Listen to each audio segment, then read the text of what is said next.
Welcome to the Whiskey Congress. Honest, open talk dedicated to speaking the truth to those who are open to hearing it. Black, white, right, left. Most importantly, honest, bold, and fueled by good whiskey. In Whiskey Veritas, we are Whiskey Congress. Join the evolution.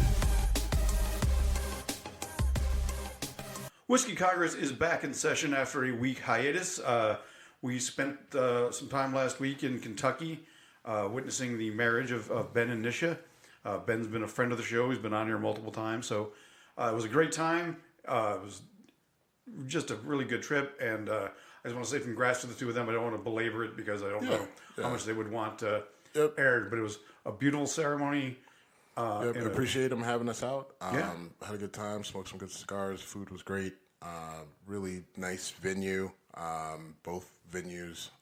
And it was good to see Lexington and kind of what that was all about. It had been last time I was there was for the USA Track Regionals when I was in high school. Now, what's funny is that the NCAA regional track meet was there while we were there, so that was kind of cool because the last time I was there was for a track meet, and there was a big one going on while we were there, so that was interesting. Well, congrats again. Thanks again for having us, and hope to have you on the show again soon, Ben. Hope you have a great honeymoon. Well, topic number one is pretty easy to pick because Trump was convicted on all 34 counts, facing potential prison time. Sentencing will be July 11th. He cannot appeal until sentencing is done, if I understand correctly. Yeah. So, okay. Yeah. We expect that to happen. Whether or not there's grounds for that is a whole different story. And when people think you can just go, I appeal, it ain't that fucking simple. No, it's not. I mean, there's a lot to it. And, especially, New York system is, you could argue, is unnecessarily convoluted in some instances when it comes to some of this stuff. So, there's a process that needs to be done, and they need to do it correctly. They literally need to cross their T's and dot their I's. They need to make sure they fill out the right forms and file the right motions and attach the right affidavits. You need to do this you're a professional fucking lawyer and you've done this before, right? If we're trying to do this seriously. And I say that because Trump's counsel, whether it was Haba or Sidney Powell or Rudy Giuliani or any other of these buffoons that got up there and, they love to get in front of the camera and tell you all this random shit, but then they can't just do the basic things in terms of filing these cases. So that's first and foremost. Now, the reason why I say it is, guess what? If you don't file it right, they'll boot it. And that's it. You're done. So, it matters, and they fucked up enough in the past to where it's probably worth bringing up. But as the case goes, look, I never had a good read on this. I've said all along I wouldn't have brought it. I would have used my prosecutorial discretion and I would have killed it because I just didn't. You got to look big picture. And, there are people out there that are going to argue, oh, you can't let this guy get away with this and justice needs to be served. People, that ain't how this works. I'm sorry. Okay? You want to get high and mighty and we have to, justice needs to prevail. That ship sailed so fucking long ago, right? It did, right? And we got people at all levels, right, that are not charged or they're charged and they end up getting way lighter sentences than they should.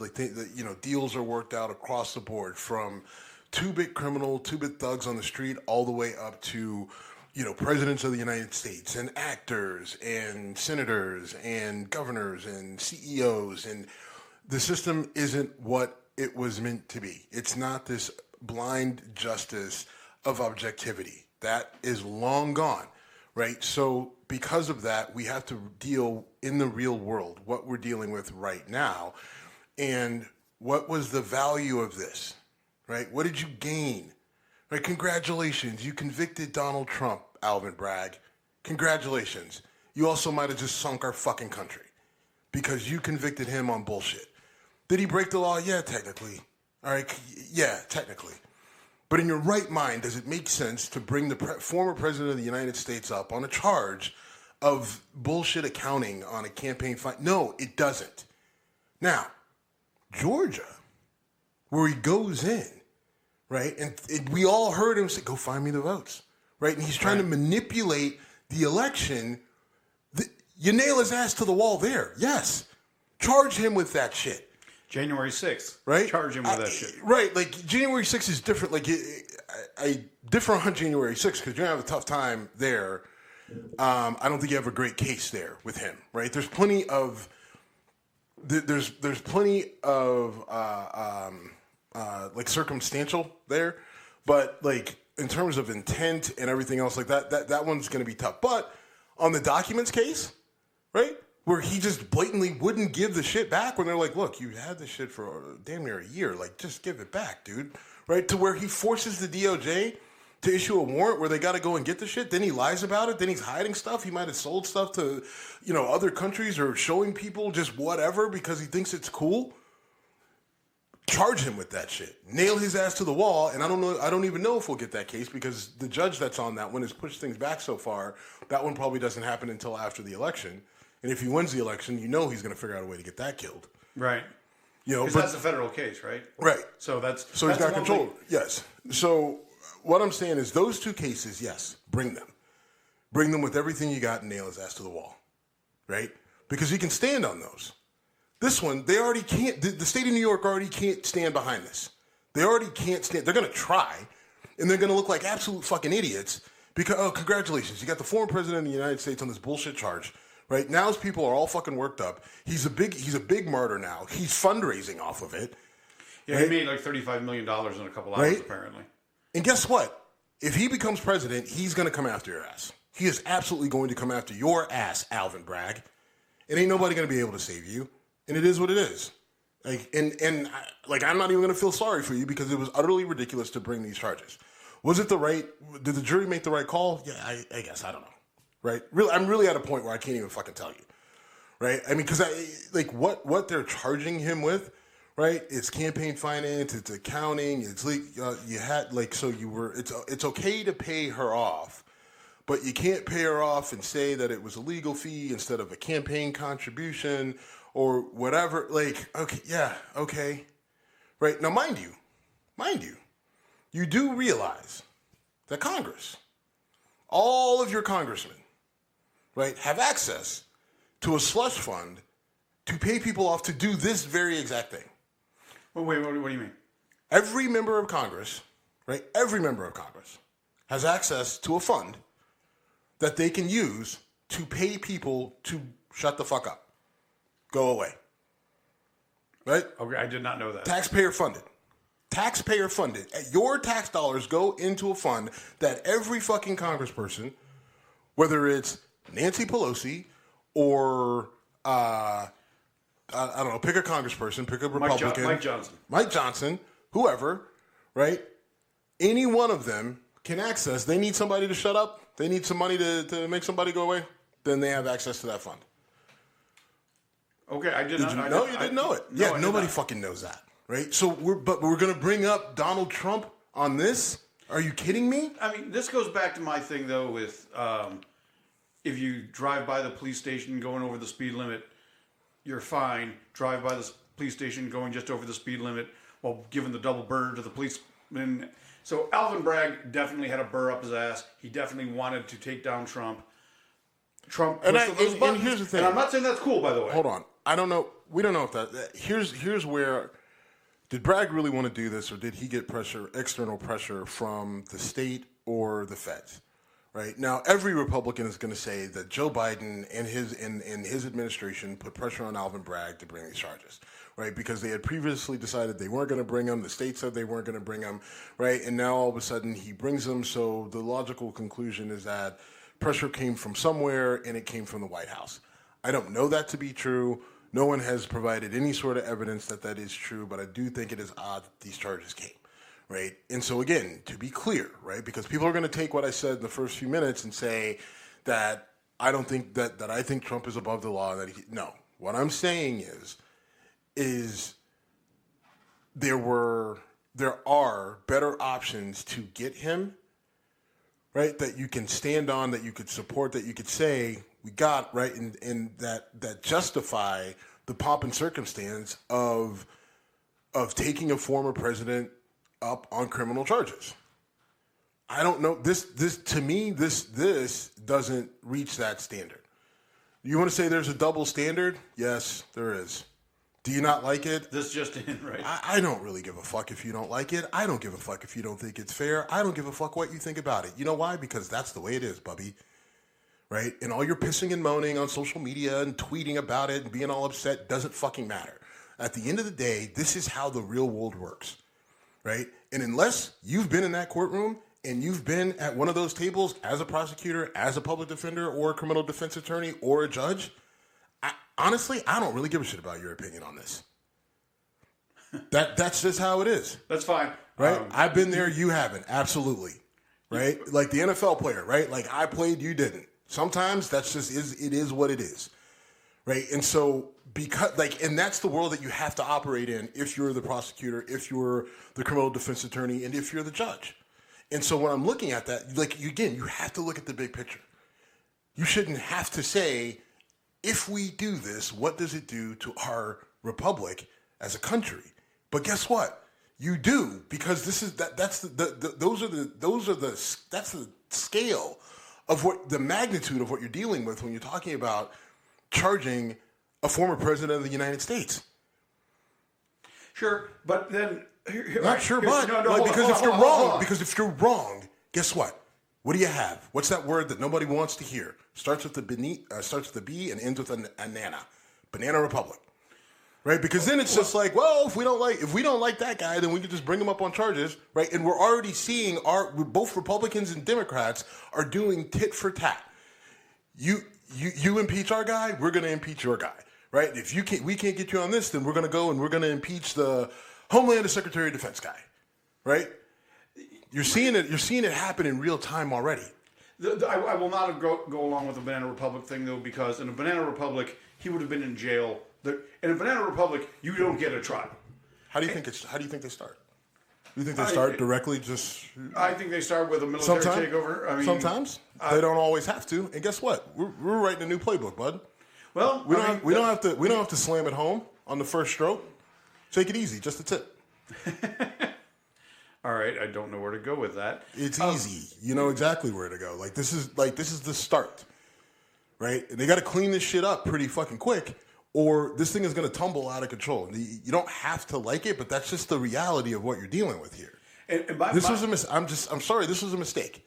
Okay. Alvin Bragg, State of New York, you guys fucked up with this. Congratulations, you got your conviction. Which shocked the hell out of me, by the way.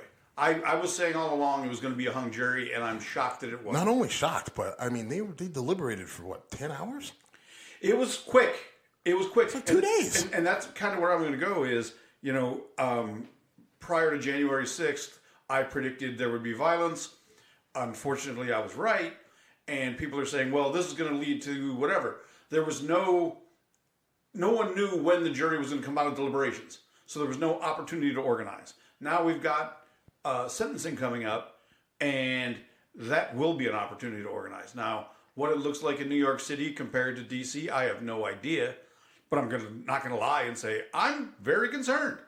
There will be people who will cause trouble, whether it's a handful of people or a January 6th replay. I don't know.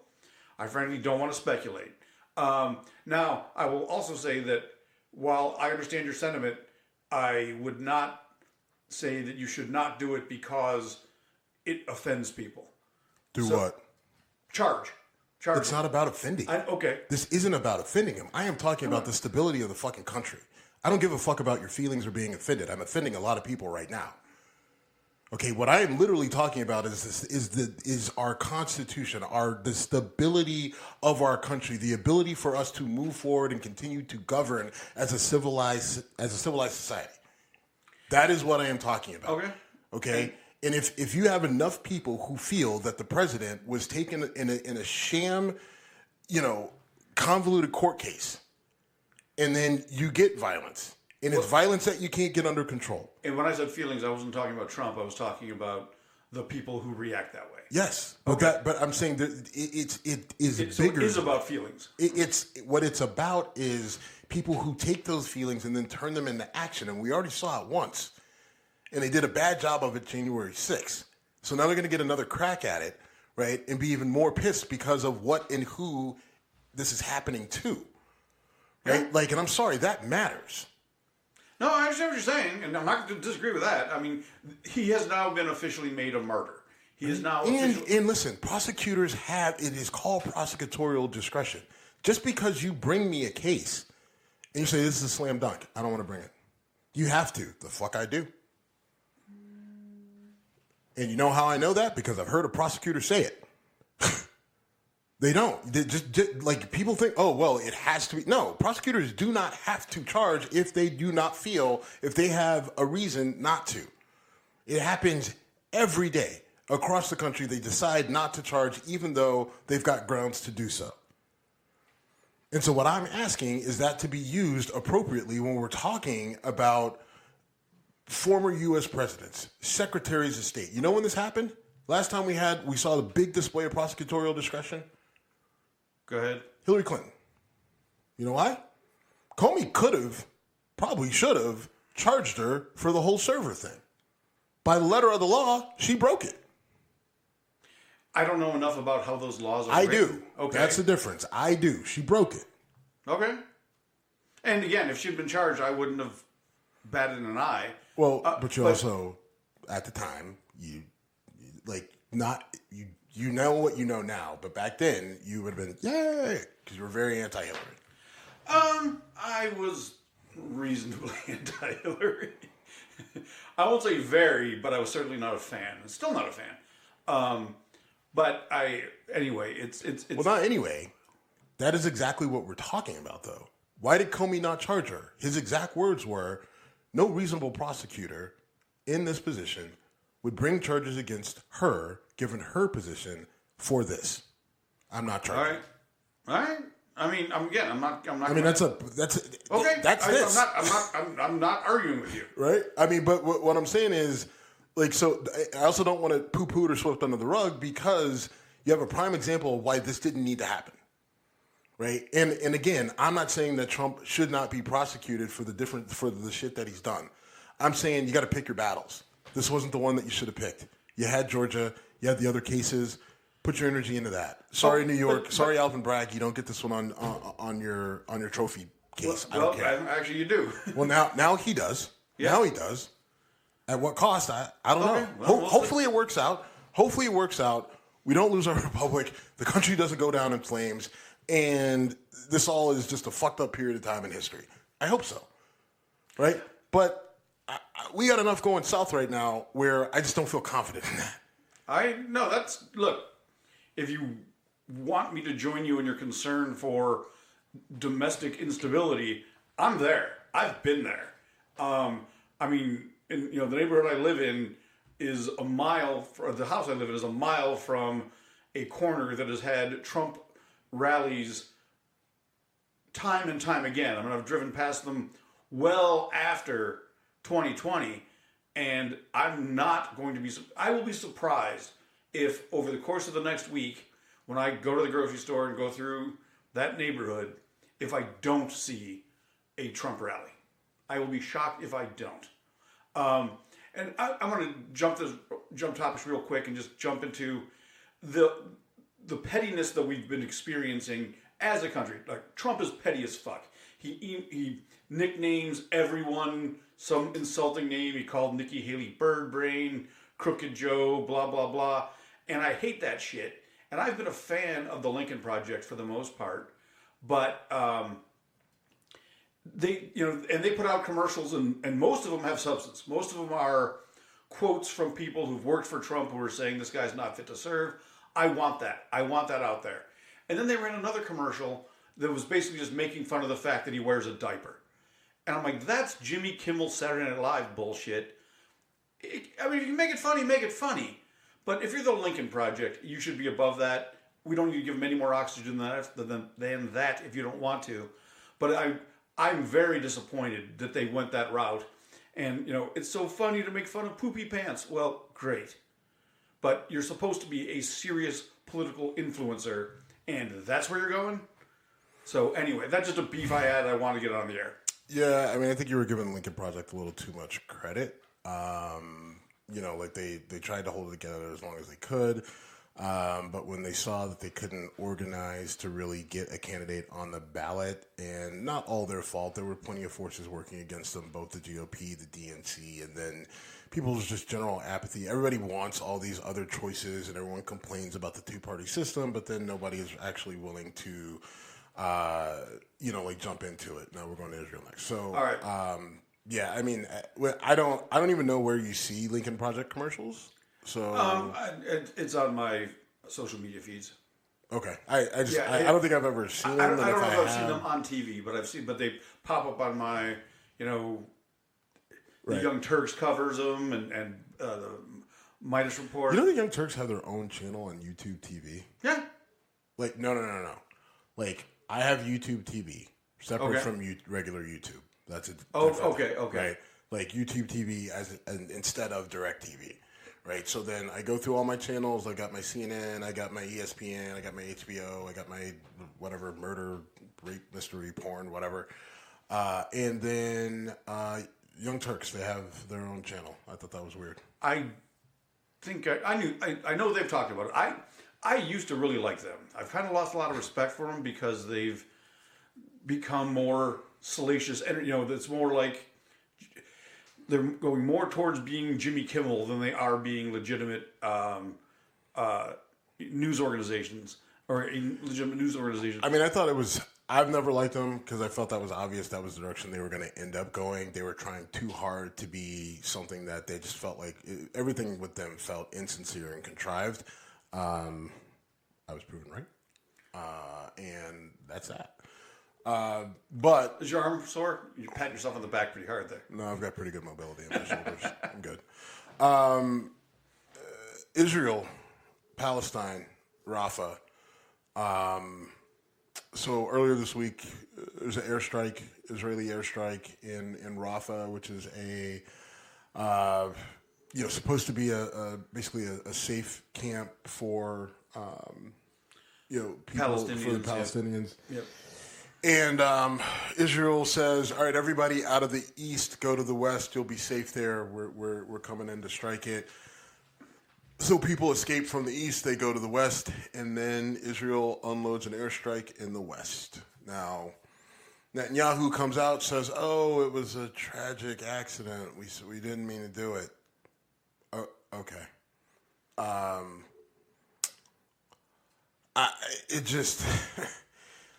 This is just I can't. A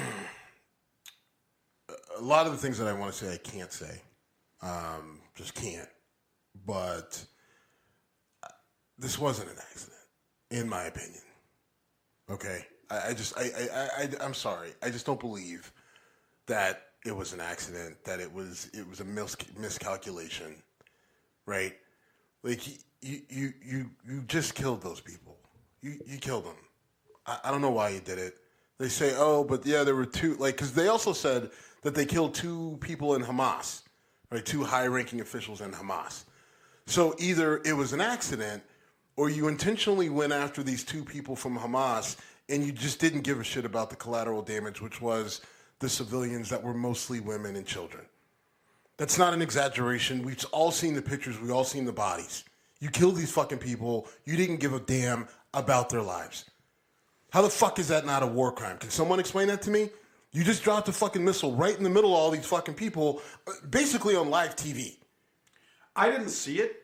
I didn't see the video of it. This is classic American media, right?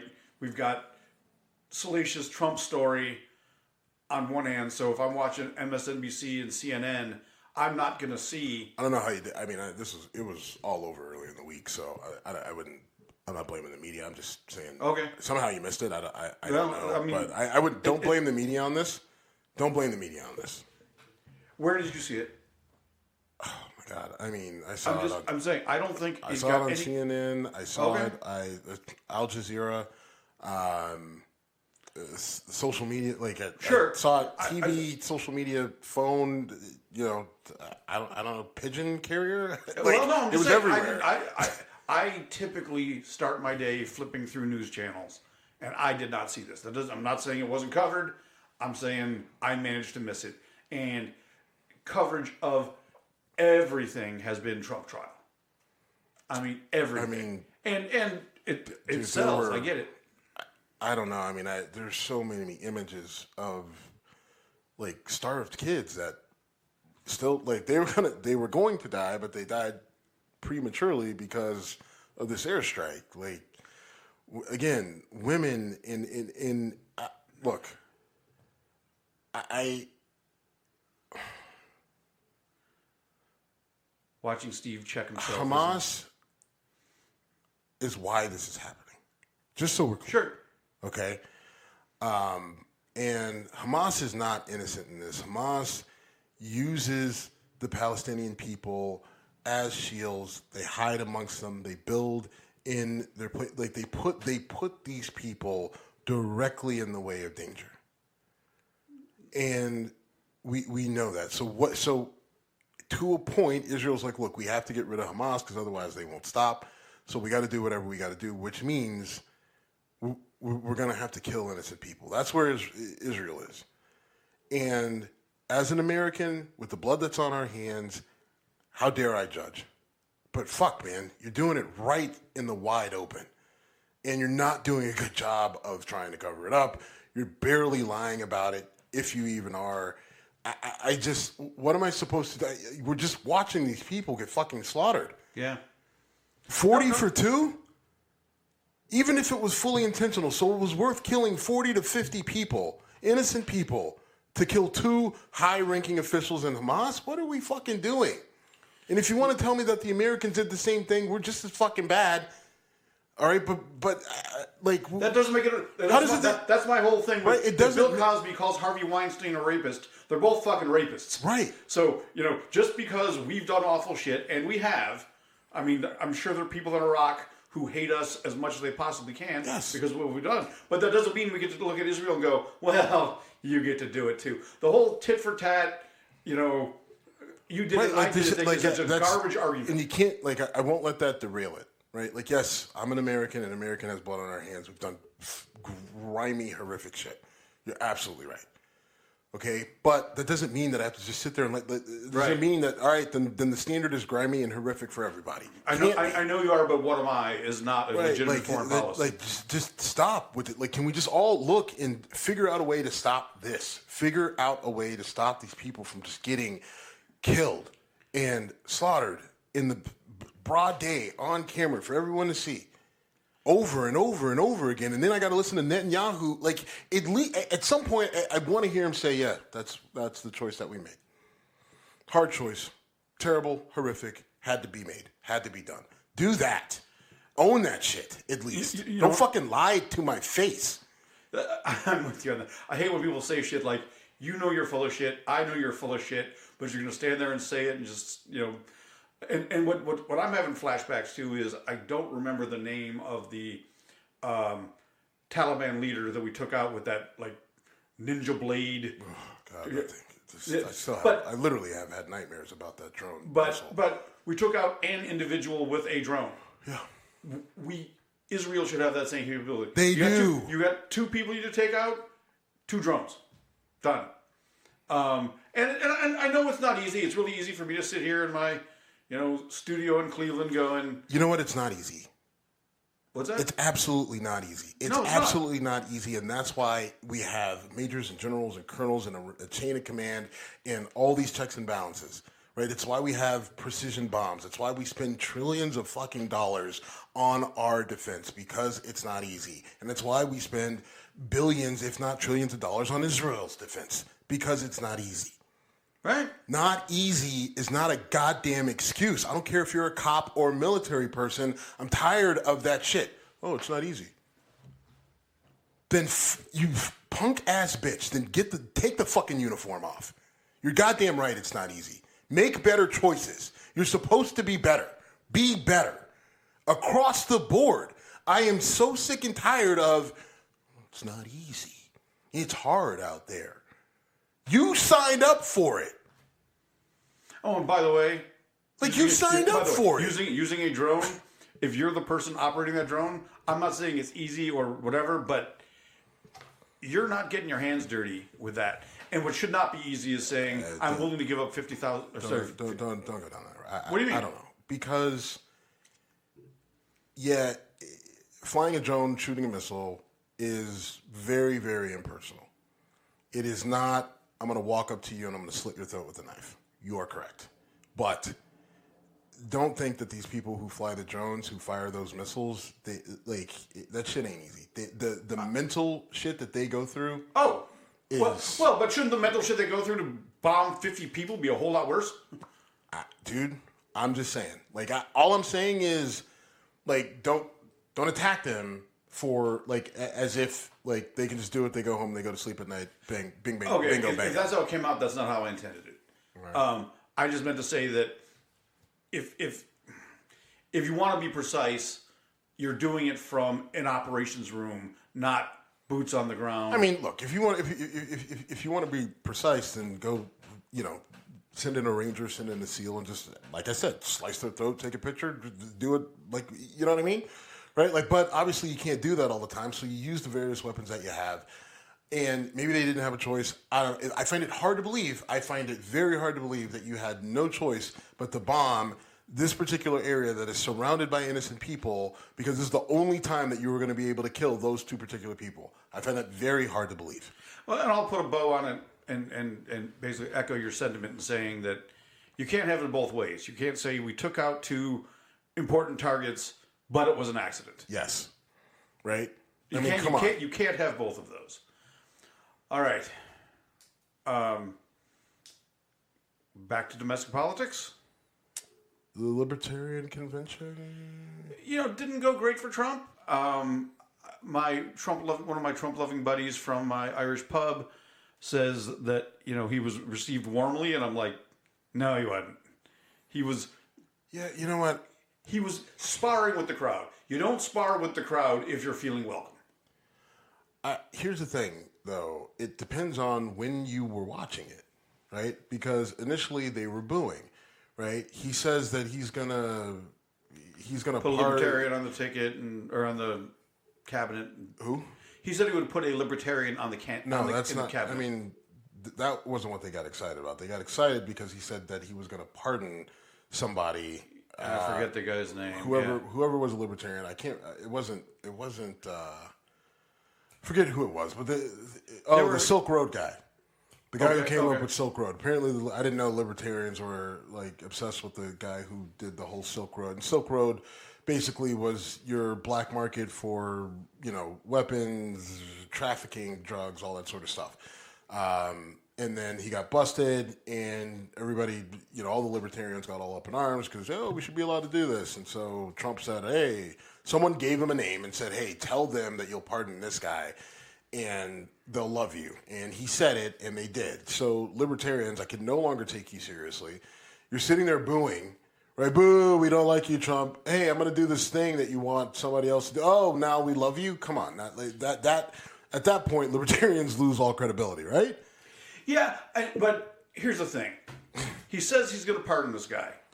But just stop right there, because whether he does it or not, the fact that that's all it took for them to go, you're a joke, you're a farce. Oh, you're going to pardon that one guy because pardoning that guy somehow means something? Okay, well, our vote is yours. Come on. I didn't see the tide turn that aggressively. I mean, listen, when the people, they literally cheered. Well, yeah, people cheered that specific comment. Right, but you can't, come on, have some consistency here, right? Who the fuck cares, right? If you're that worried about Silk Road guy, then I haven't heard that guy's name in 5 years. Come on. My point is, if Trump wanted to pardon the guy, he could have done it at any point. Yeah, during his first term. Right. I just said first term and made myself throw up in my mouth a little bit. But that's what I'm saying, right? Then why weren't you putting pressure on him to do this when he was going through and handing out pardons to Lil Wayne and Steve Bannon and everybody else, right? I don't know.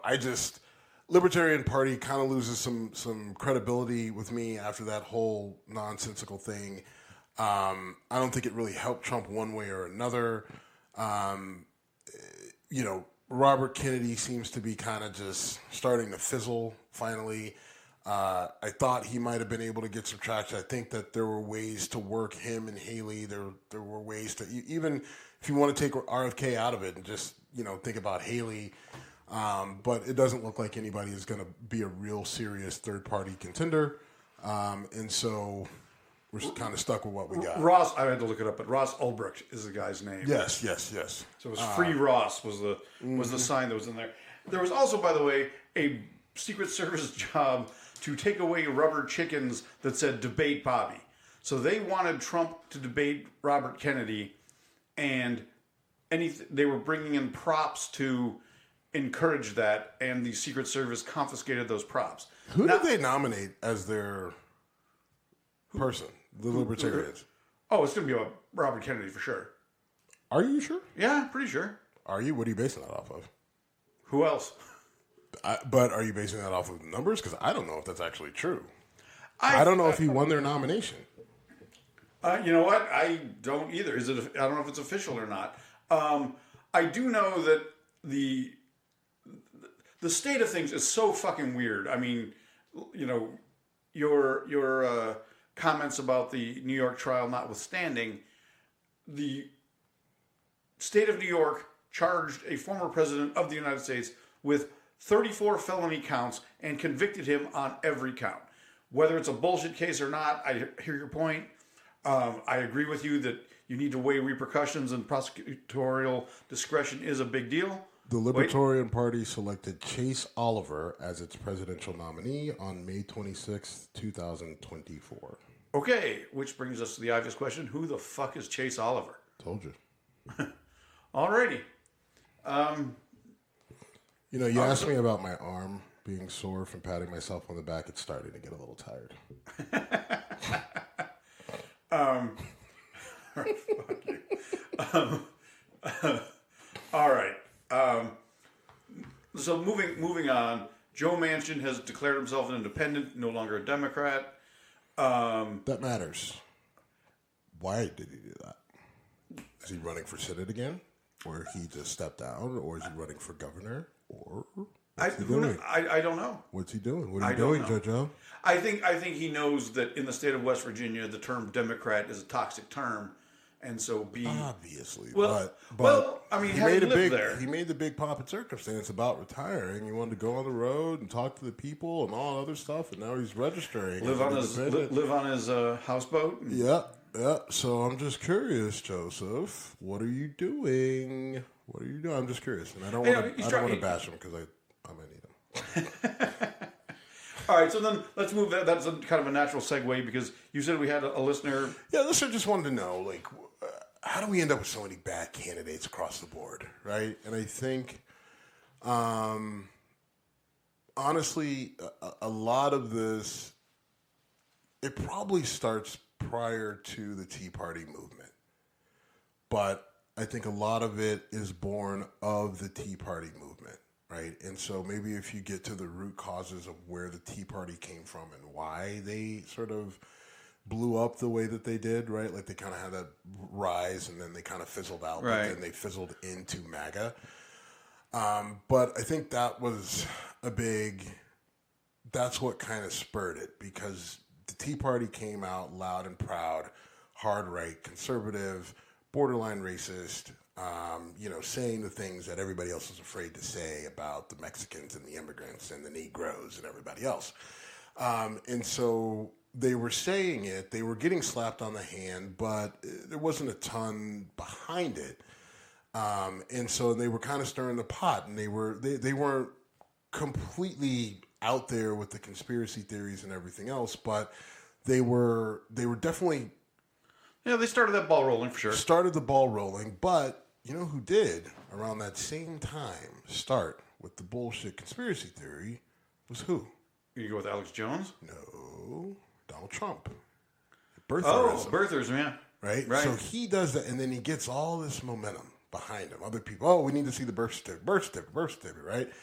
And I think that is really kind of where it started, and why you have so many how do you get a Marjorie Taylor Greene? How do you get a Lauren Boebert? How do you get Matt Gaetz? How do you get I mean, even like your on the other side, your Ilhan Omars and your AOC, right? That are hold on, just go with me.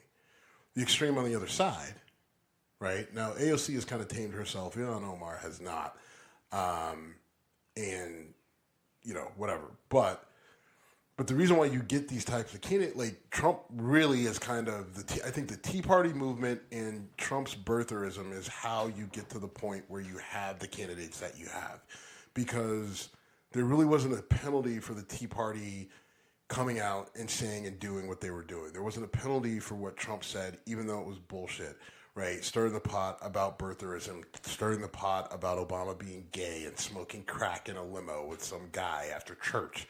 Like all that stuff was just allowed to exist. And then all of a sudden it said, oh, we can say whatever we want, whether it's real or not, and there's actually no penalty for it. We're not only not going to jail, we're not getting sued, we're still in the media, people are still interviewing us. Sweet, we're going to keep doing it, right? And then it spread because then we're like, oh, if he can do it, why can't I do it?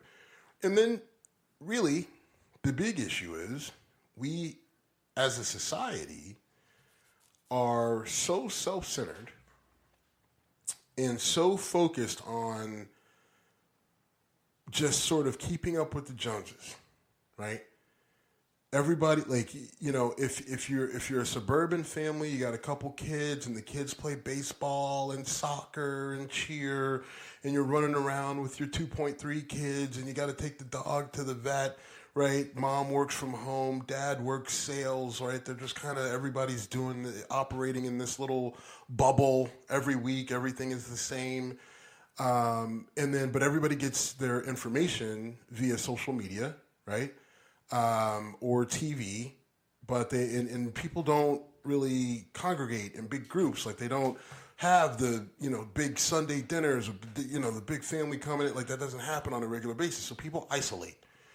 And then they hear all this information that comes in from the 24-hour news and social media, and they're constantly being fed these different things. And we have stopped fact checking. We just get these reliable sources, right? And it's just like, you hear it, you barely read a headline, right? Like just happened to you just now, right? Who's the libertarian candidate? Bobby Kennedy. What are you basing that off of? Because I don't know, right? But information. Perfect imitation, by the way. Right? But there's plenty of information right there. It was easy to figure out, but I'm not going to take the time to do it, right? And that's not just on you. That's across the board, right? And what that means is if nobody's fact-checking, if nobody's going back, and no one's actually trying to figure shit out, no one's just being reasonably objective, right, and actually verifying any of the shit that they're hearing, they're just absorbing it all and taking it all as fact. Well, you can have any fucking Tom, Dick, and Harry get up there and tell you anything, and they're just like, you know what? Marjorie Taylor Greene, I'd sleep with her. Fuck, I'll vote for her. Okay, right? I never said I'd vote I'm for not her. saying, no, but somebody did. I guarantee you somebody did. Well, enough people did. Right? That, Lauren Boebert, in my opinion, smoke show. Right? Yeah. If I came across, she's a little bit younger than me, right? Came across her? Yes, absolutely. Absolutely. Slay her all night long. That being said, I wouldn't vote for her because I know that she's a fucking idiot and I wouldn't want her in charge of a fucking popsicle stand. Right? But the average person just looking at her. Oh, she's coming out and making forceful arguments. Who cares if she can't put a sentence together? Right? She's saying words, and their words are on Fox News, so that means they have to be true. Right? So I think how we end up with bad candidates is, one, the candidates see that there's no repercussions for their actions. Right? Because we didn't have the teeth that we thought we did within our political system or with our media and holding people accountable. And then we have people that just we as a citizenry aren't holding our representation accountable. 100%. I'd like to maybe spin off that a little bit and say that one of my biggest challenges is when I talk to people and it becomes clear I'm not a fan of Donald J. Trump. They say, oh, so you're a Biden fan? I'm like, no, not really. Who do you want? And I go, I don't know. I mean, John Tester has been my go-to guy. I've been a fan of Larry Hogan, and my general when it comes to presidential candidates, what I'm looking for is someone who is a former governor of a state that is not typically aligned with their party. You can say Chris Christie is a complete dick, and he is, and he's not exactly the most physically fit fellow. But he was a Republican governor in New Jersey, and I've got a friend who, if she listens to this, will light me up on Facebook. But I could vote for Chris Christie. I'd like to learn more about Gretchen Whitmer from Michigan. I'd like to know more about her policies. I know they attempted to kidnap her, so she's doing something right. You know, I want a candidate that is not necessarily in line with what their overall state's party affiliation is, even if it's a purple state. But I don't know who the answer is. Again, asked to, if you were going to replace Joe Biden, let's say Joe Biden says, you know what, everyone's right, I'm too old for this job. Who do you want? Best I could come up with is Gretchen Whitmer or John Tester. And half of the people listening to this are saying, who the fuck is John Tester? And Gretchen Whitmer, for that matter. Yeah, I mean, honestly, I would love to see a combined ticket. I'd love to see two reasonable people on a combined ticket. You know, I talked about, Haley and RFK. Haley and Whitmer could work. Give me someone level-headed on the GOP side, and then give me someone level-headed on the DNC side. And I would take that sort of combination, and let's just see if they could, work together, work off of each other. That's what I want to see. You know right? What? And I also want Trump completely out of the picture. However we do that, right? I want him. I want everyone to have the common sense not to vote him in the office, right? And then after that, if he goes to jail or if nature takes its course or whatever, so be it. But I need that guy out of the body politic, right? And then see what happens, because I don't necessarily trust that plucking him out, right? If this were the Avengers and I could take that timeline and take him away, I don't know what impact that has, because I think it's so infected, the virus has spread so much that it doesn't matter whether he's there or not, right? Because he's there, they're going to kneel to him, right? Yeah. But if you remove him, is it a hydra, and who takes his place, right? And creates this, who truly makes him a martyr and says, well, we're going to do this in the name of Trump, and I am going to be the one that will continue his dream. I don't know if that's J.D. Vance. Is that Hawley? Vivek? It's not Vivek. I know. But Vivek desperately wants it to be Vivek, but, no one else on that side really gives a shit about Vivek, so.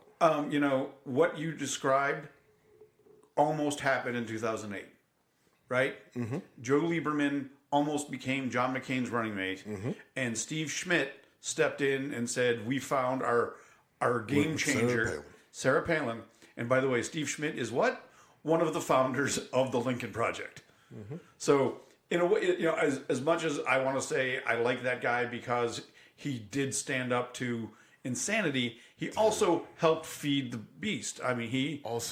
You put you're giving Lincoln Project way too much credit.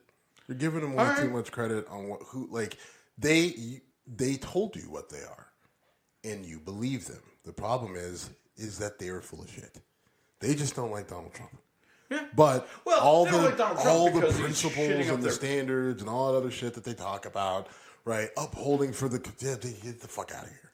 They just don't like him. They want him out of the way so that they could do the same thing that he's doing, but just do it a little bit nicer. So they're like the mob boss that talks about family values and then go, yes. Okay. Come on now. How was that as a comparison? That's good. Thank you. But yeah, so anyway, thanks for reaching out. I don't know the listener's name. I don't want to name them if we had that in front of us or if I had it in front of me. Huh? Drew, our boy Drew. Drew, okay. Thanks, Drew.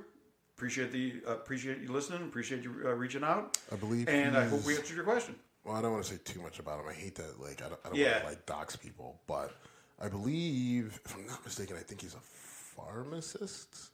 Okay. I believe. Huh? We can talk pharmacy if you want. I can't. I can. All right. You've got a Texas Supreme Court thing up there that I know nothing about, so you gotta. Well, Texas Supreme Court basically rejects a argument against the abortion ban in Texas. Women said that, listen, this, puts our lives in danger, and the ban in and of itself is too strict. And the Supreme Court said, yeah, no, we don't care. So, it didn't have a great chance. I'm trying to be sort of summarize it up, but essentially what the women said was that the ban as it stands in Texas is too restrictive, and it puts women's lives in danger and puts their pregnancies in danger because of so many of the various restrictions. Texas Supreme Court said, yeah, no, unless it's going to kill you, then that's basically it, right? Like, so they basically ruled that there's no exceptions to the rules as they stand, and that's it. So basically telling the women of Texas to suck it up, which is just god awful. Okay. It's the only way to describe what's happening there with that. Look, I think just, where do I come out on abortion? I think, we need a nationwide sort of standard that, up to 16 weeks, you can, it's a woman's choice. After that, then, there's limited options based off of, medical need or something like dire situations. Sure. And the reason why I say it is like, look, I think the solution has got to be a compromise, and it's got to be reasonable. Right? Do I think a woman should have a choice all the way through based off, within reasonableness? Like, right? Yeah, sure. But whatever the furthest left progressive wants in terms of abortion versus whatever the furthest right person wants in terms of abortion, neither one of those is right. Right? The answer's got to be in the middle. It needs to be nationwide across the board. You shouldn't have these places where some women, if you're a woman in Tennessee, then you got to go to fucking Chicago to have a procedure done because your baby died inside of you, and they're going to tell you to carry that dead fetus inside of you until you have it. Like, I mean, the extreme right position was IVF is if you destroy an embryo for IVF. I don't know. Murder. I mean, that was proposed. Fine, but I also think that it's kind of extreme to tell a woman to carry a dead fetus. Oh, it's 100% extreme until she just expels it out. 100%. I'm just that's the rule in place in Tennessee right now today. Like, that's not a what if. That's not. And I know someone who had to do it. Right, it died, and then they said, well. We'll see you in a few months. Good luck. Right? And there's probably health risks associated with carrying. Mental, psychological. Also, what? Why? What? Right. Right? Like, no, whoever said that, you know what? Whoever had the fucking balls. Like, all right, fine.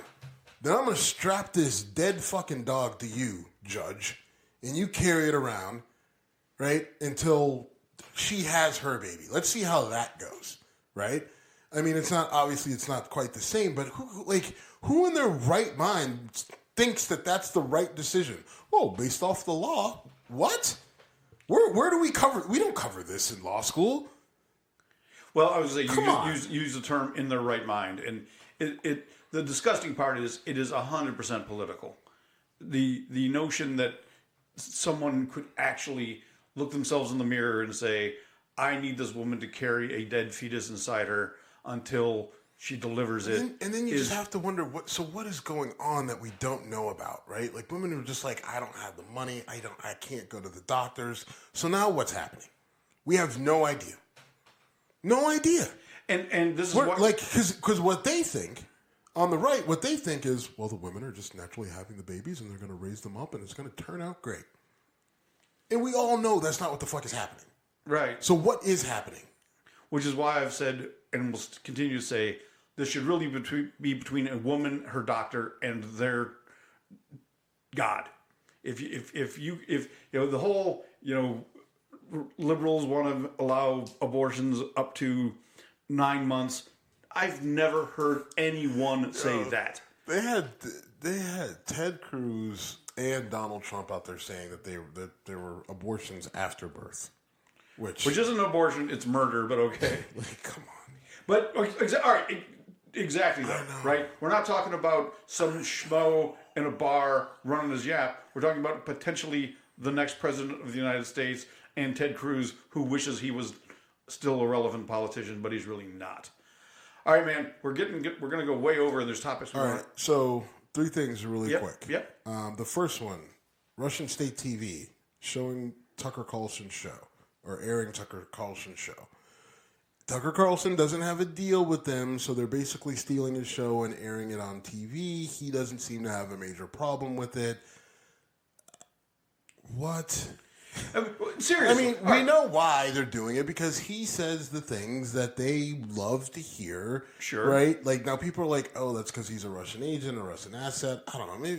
Maybe he's not, right? Maybe they're just like... a dipshit. Right. Maybe he's just a dipshit. And they're like, this guy is literally just gassing us up. We have to air this. Look at this. Is amazing. We love this guy.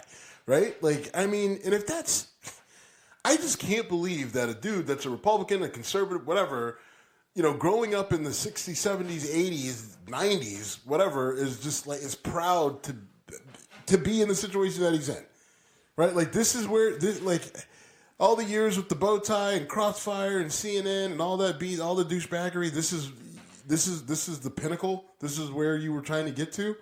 Come on. If you told 16-year-old me, so we're talking 1987, Cold War is about to fizzle out, but it's still very much a thing, that a Republican would be kowtowing to Russia, it would have blown my mind. I mean, the U.S. versus Russia thing in my childhood and into my young adulthood was as black and white as it gets. If you were a bit cerebral about it, you would understand that, okay, it's all politics and there was some value for both sides to have each other as an enemy to justify military spending and a bunch of other stuff. And it happened.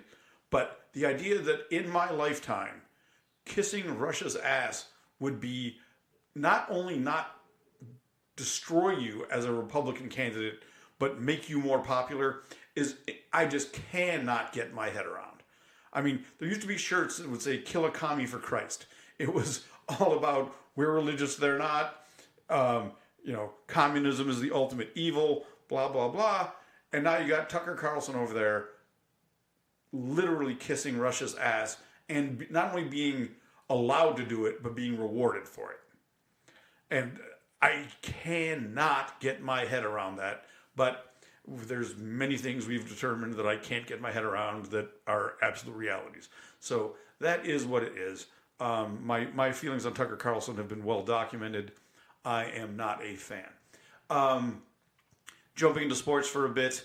So Major League Baseball is now recognizing the stats from the Negro Leagues. And you've got Josh Gibson up here as a... Well, I mean, look, this is significant. And it's unfortunate that we had to take up so much time with so much other shit. But this is significant. Major League Baseball has recognized the stats from the Federal League, the Union Association, the American League, the National League, the American Association, and the Professional League, right? So 6 other leagues, right, that were wholly separate from what is now Major League Baseball, right? Yep. So essentially you had multiple professional leagues, and MLB decided in 1969 that they would recognize the stats from those leagues. Those leagues did not play the American League and the National League, right? A lot of them did not play in major league cities as we know them today or as they were in 1969. The talent wasn't nearly as good, right? You didn't have a lot of those players that came into the major leagues that had a major impact, right? But yet, Major League Baseball in 1969 decides to recognize those leagues but leaves the Negro League out, right? But Negro League produces Josh Gibson, produces Satchel Paige, produces Jackie Robinson, produces... Roy Campanella. What's that? Wasn't Roy Campanella? That I don't know. I don't know for sure either. I don't know for sure either. But anyway. Old enough. But, Larry Doby, local legend here. Oh, there we go. But my point is, Major League Baseball for, 40 years, right? 30, 40, 50 years? 50. Leaves out the Negro League, right? For what reason? You recognize, have you ever heard of the Union Association? No. Have you ever heard of the Professional League? No. Have you ever heard of the Federal League? I have. Okay. I forget where I've heard of that. And that was probably the most famous one of Okay. all of them, right? I mean, have you heard the American Association? No. Okay. Never heard of those. And these are all before, professional right? leagues. Like all you said, they're not... They all put from like 69, right, up through like 1969, obviously, like right, or whenever Major League Baseball officially became Major League Baseball, or the merger of AL and National League. That's what it would be. But the only one that you really know and that you know the most about is the Negro League, right? And which one was the most impactful? Was the Negro League. Yeah. Right? Now, people want to argue, their stats shouldn't be because, I mean, they weren't playing against the best competition. What the fuck? Are you serious? Well, also, people question how well the stats were kept. Because there was no TV, there was no... Okay, so why doesn't that account for the other leagues that they represent? It does not. Does not. Because all I'm saying is, let's just be across the board, right? Sure. Like, whatever the issues that you had about the Negro League, wouldn't you have those same issues about those other leagues? 100%. So, again, you recognize those leagues in 1969. Agreed. Right? And Josh Gibson is one of the more compelling figures that never gets talked about. He died very young. He died at 36 of a brain cancer, I think.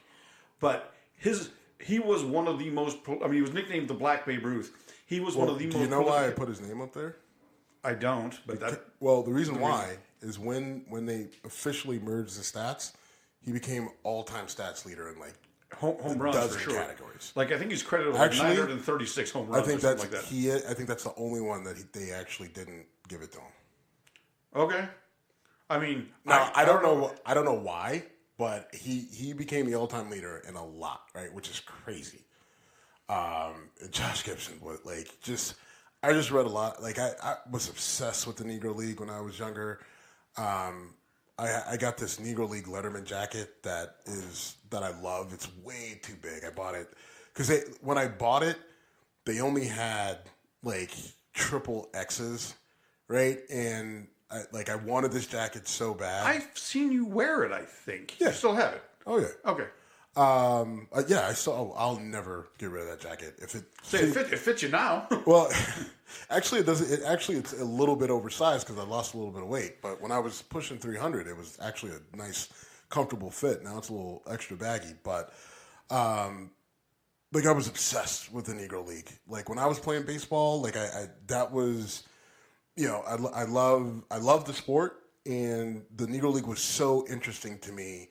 It was every time I looked into it, I found out this new thing, and I loved Josh Gibson and Satchel Paige, and just hearing some of the and it was gut wrenching too. Some of these terrible stories about how they were treated going from city to city, and where they had and the conditions that they had to live in to exist. But then at the end of the day, no matter what, they would just go out and play baseball, and they played it really, really fucking good to the point where they would play in exhibition games against Major League Baseball teams. They would blow the Major League Baseball teams out, and nobody would talk about it or record the stats because they didn't want to have to acknowledge that they got blown out by Negro League teams. If you know the name Dizzy Dean, he was a famous pitcher from back in that era, and he once said that if he had Satchel Paige and Josh Gibson on his team, they would win the pennant by July 4th and spend the rest of the summer fishing. Yeah.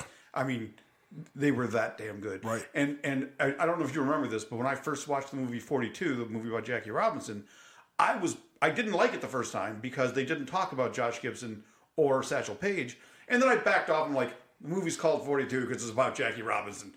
There's a great movie called Soul of the Game that talks about the evolution leading up to that. Yeah, and people get upset because Jackie Robinson gets so much attention. But look, he was in a very unique position, and that attention is deserved. But I also do think that we should know more about Josh Gibson. We should know more about Satchel Paige. We should know about all these guys because it's truly a great American story if you really think about it.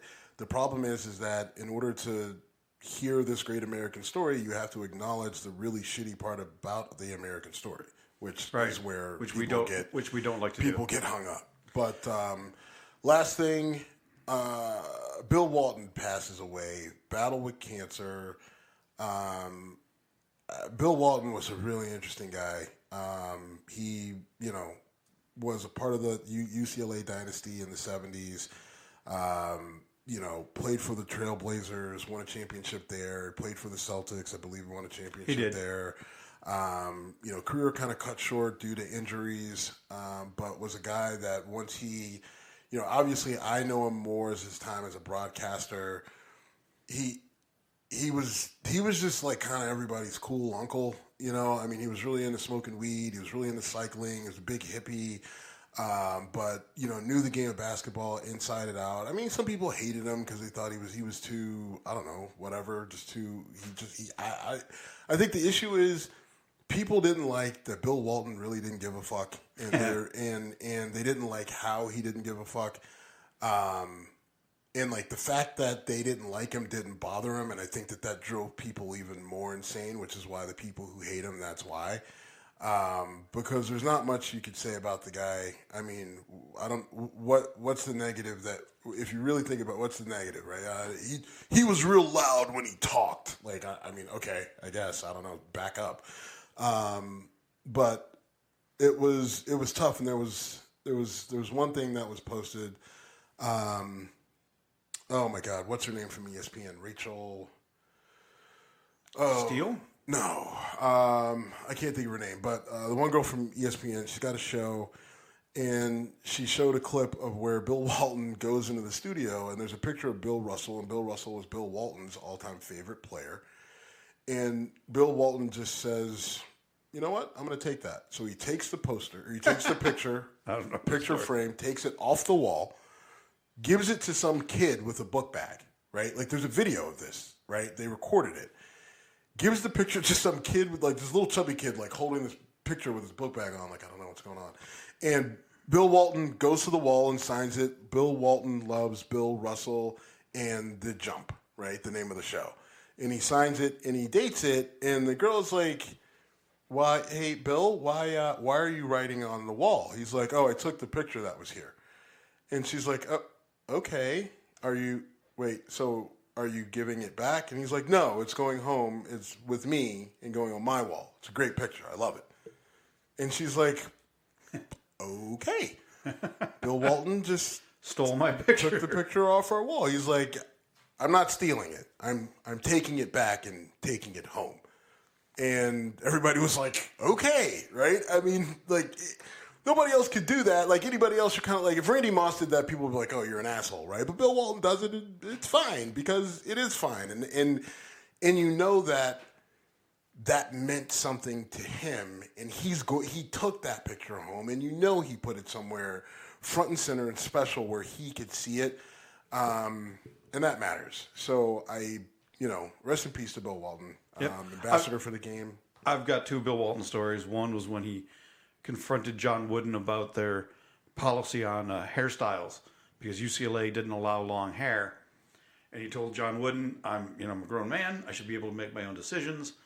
I'm growing my hair out. And John Wooden said, well, Bill, I respect your stance.